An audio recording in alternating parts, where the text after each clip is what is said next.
Kok kena darani. Wingin saking barang.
Banjur kono ngendi aku goleki wong tuaku. Yo sing mungkin diwolan raga. Suara sing tak tampa kae ngandhakake. Yen wong tuaku manggone ana ing kayangan Saung.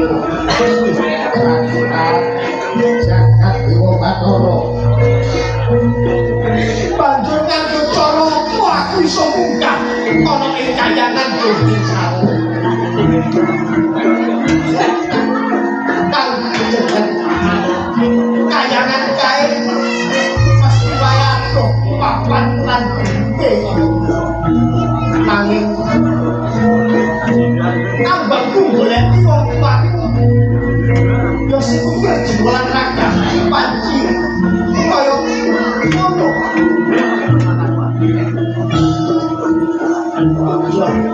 Aku bakal dinoyo.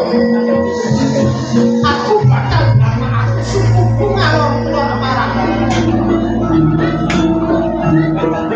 Wong menawa wayahku bisa marang wong tuaku. Yo sing kuwi jualan raga. Aku bakal namake suku dinoyo.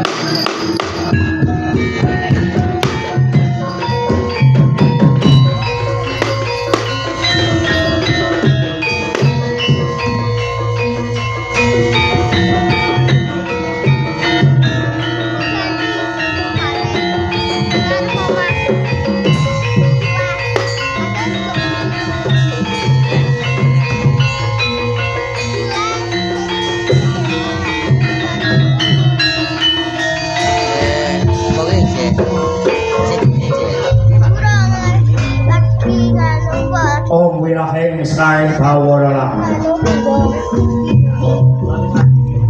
Om Wipadhang Wiraheng Wipeteng Sekar Wikembang Bawara langgeng bumi sing tak kecil no lawan.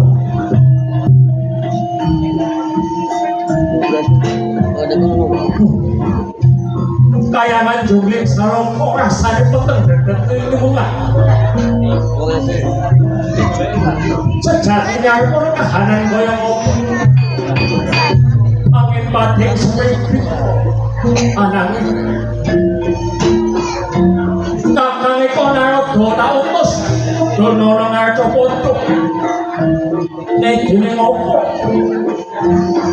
Durung bali ono kayangan jungling. Amit mulai kang semua.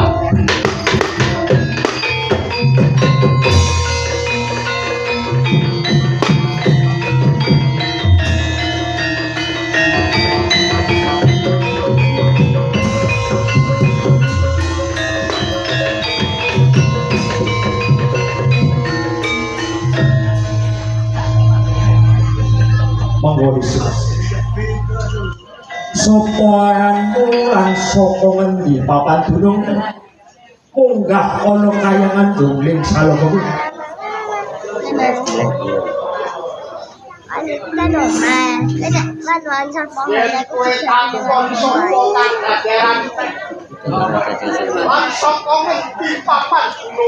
Panjenengan banjur kowe omongan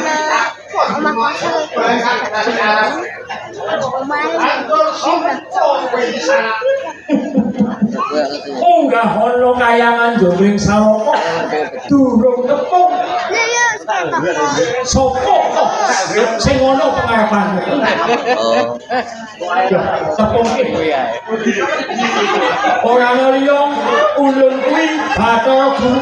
Bathara Guru.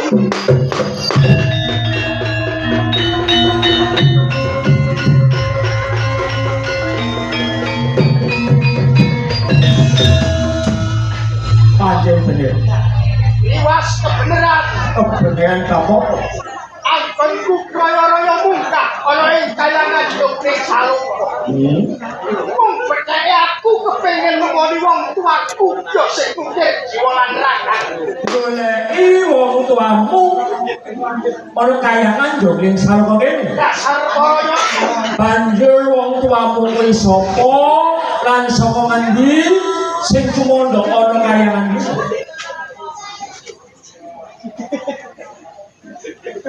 Ayo, ngono ya, bawa kayak kita di rumah itu bilang. Terus ditanya, es.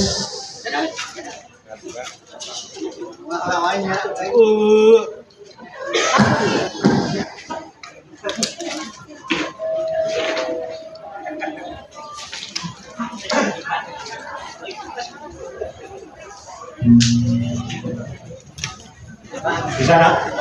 Iya, coba gamblang ke. Soko suara sing tak tongko bejimbo. Tantem desi mbok bakul sinam di Morowali. Yen wong tuaku ya sing ukir jiwolan raga Kuranolyo. Ya ana ing kayangan Jogren Salong. Sopo ae? Wong tuaku ora ana liya ya Bathara Guru.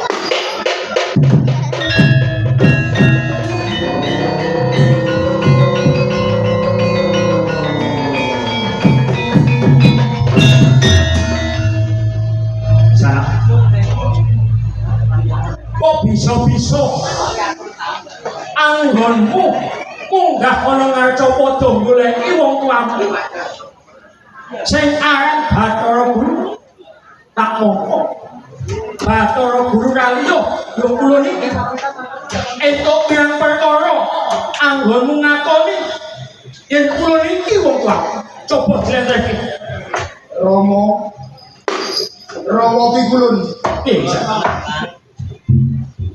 yen to panjenengan nurut kangkang wis sekaten kula badhe babar lelampahan bloko suto lelakon menika 20 taun kang kapungkur Pak Duko dalem pedun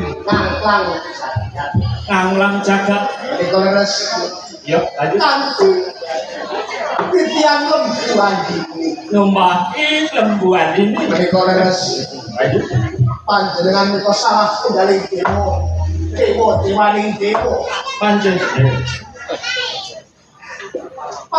medhun ing ngarsa padha burung wae kanthi tekan jagat panjenengan ketemu kalian salah tunggaling dewi kang aran Ratih Dewi Komora menika banjur panjenengan menika nibake rasa tresna jalaran kedanan ayune Dewi Komorate pindhane pidodari kang kecowan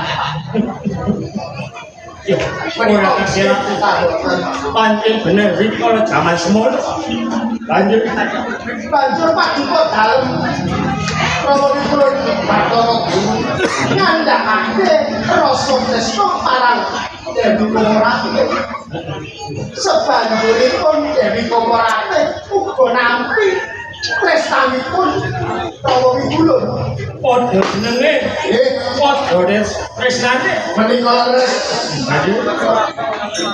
sasampunipun Pak Duko dalem lan Dewi Komorate padha-padha duweni tresna banjur Pak Duko dalem Dewi Komorate bali munggah ana ing kayangan Jogren Salong banjur bali munggah ana kayangan meneh menika leres banjur Pak Duko dalem numpak Blandini utawa Blandini munggah saya dhuwur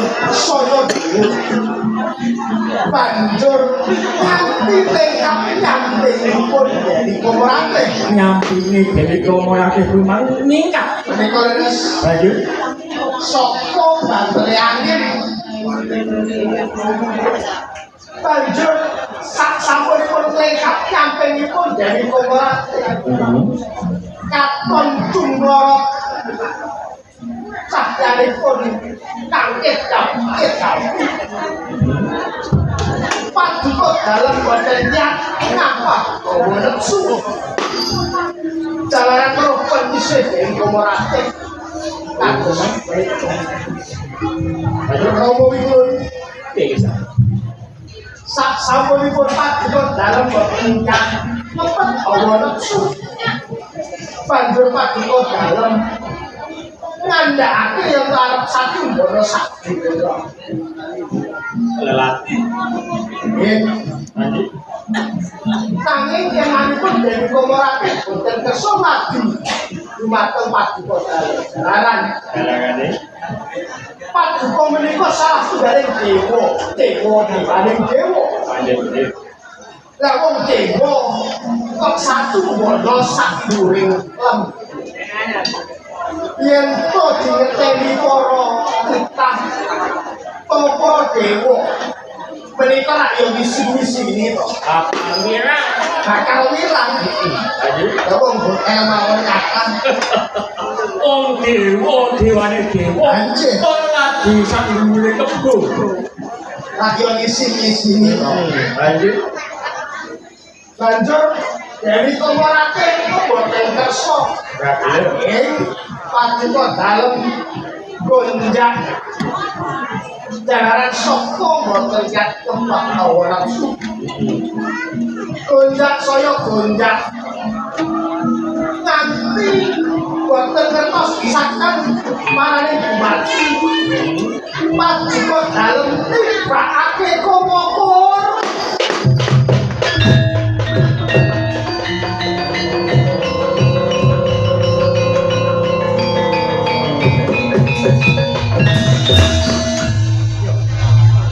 panjen bener ora tak silap kalau zaman semono komo ulun kono lanjut Romo Mikulun sak sampunipun komo paduka dalem para tuwibana ing jagat ngarep padha paduka dalem agiyake goleki komo kang urun kalawau jalaran komo kalawau yen ora topan dengan golek ning isuke ndadekake lemah sangar lemah sing digilisi lemah digisi utawa lemah sing anget panjen bener sapunipun panjenengan wonten ing ngarsa padha banjur moni komo kang kalawau banjur mboten dadak kesuwen paduka dalem buntel kalian awar-awar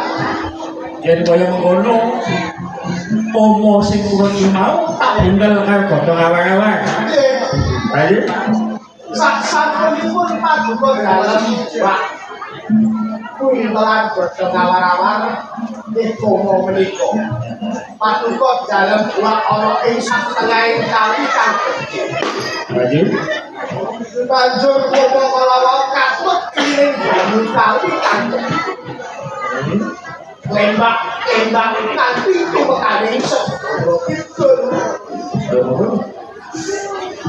sapunipun komo kang katut banyu kalembak-lembak saka santri ombak samudra kidul menika nganti tekan air sakura jadi ketara ombak saya menengah menika leres lanjut lajengan menika wonten salah setunggaling kang katemben nampa bebening Jawata kanthi nebosipun tapa rombang satengahing segara opo rombang lanjut menika salah setunggaling bakane kang katemben napa rombang sak minggu awase menika sakti awase orang tahun lanjut mangan utawa kena yen ana salah sijine panganan kang tumempek ana ing tutuke jadi ora itu lanjut banjur boten ngetosaken parane dumadi wonten tembak-tembak kang jalan awar-awar katon daging angin angin ana nyawa nanging ono nyawane banjur saya cegah katon santri ombak tumantek ana ing bathare kang katemben topo lumbang banjur kliwung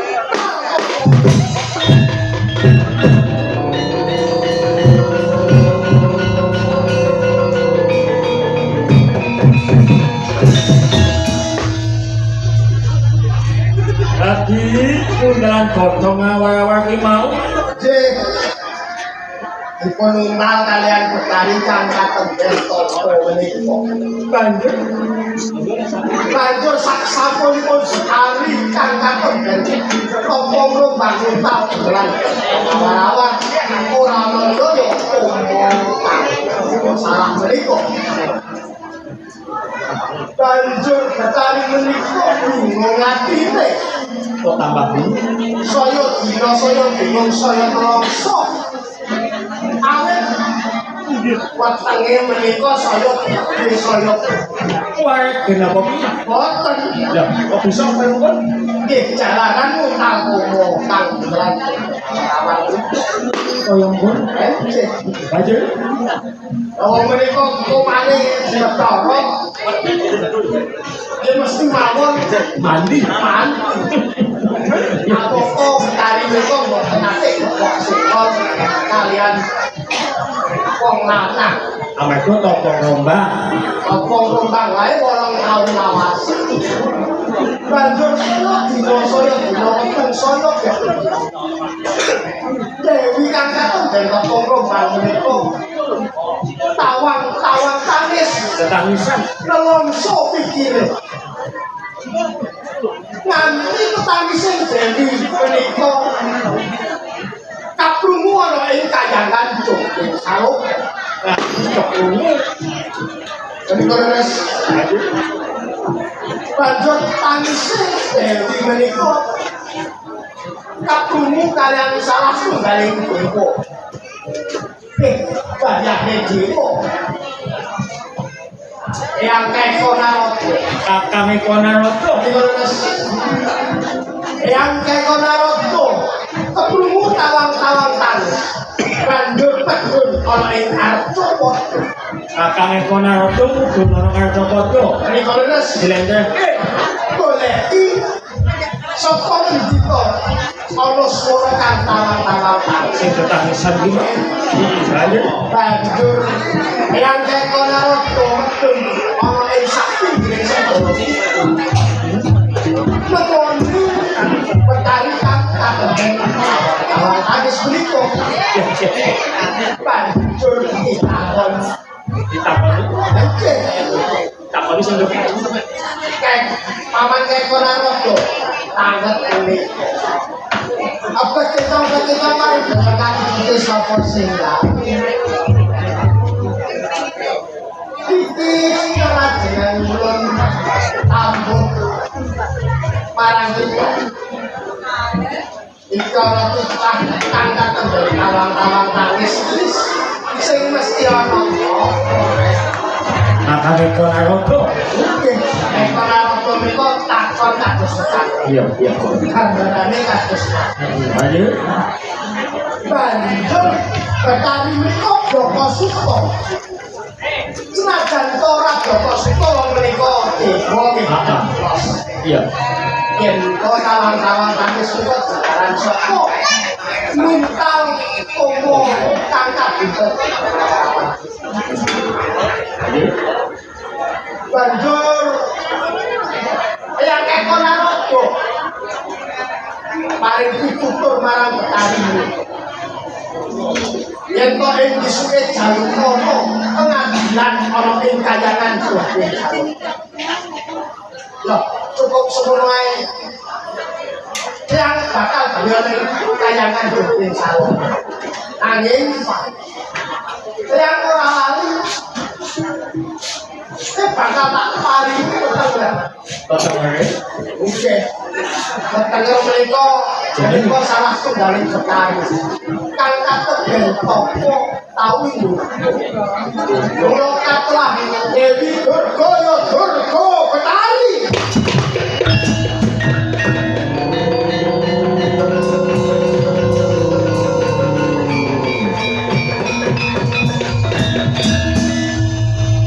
Durga saben dina petangisan banjur teteng Durga petani yo petani Durga.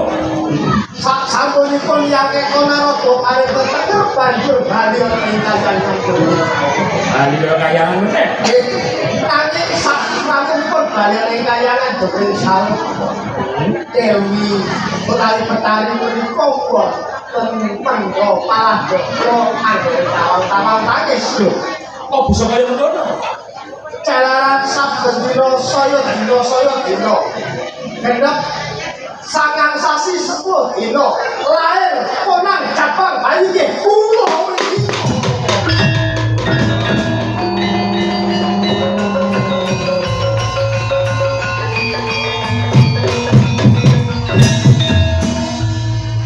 Genep sasi 10 dino lahir Jabang bayi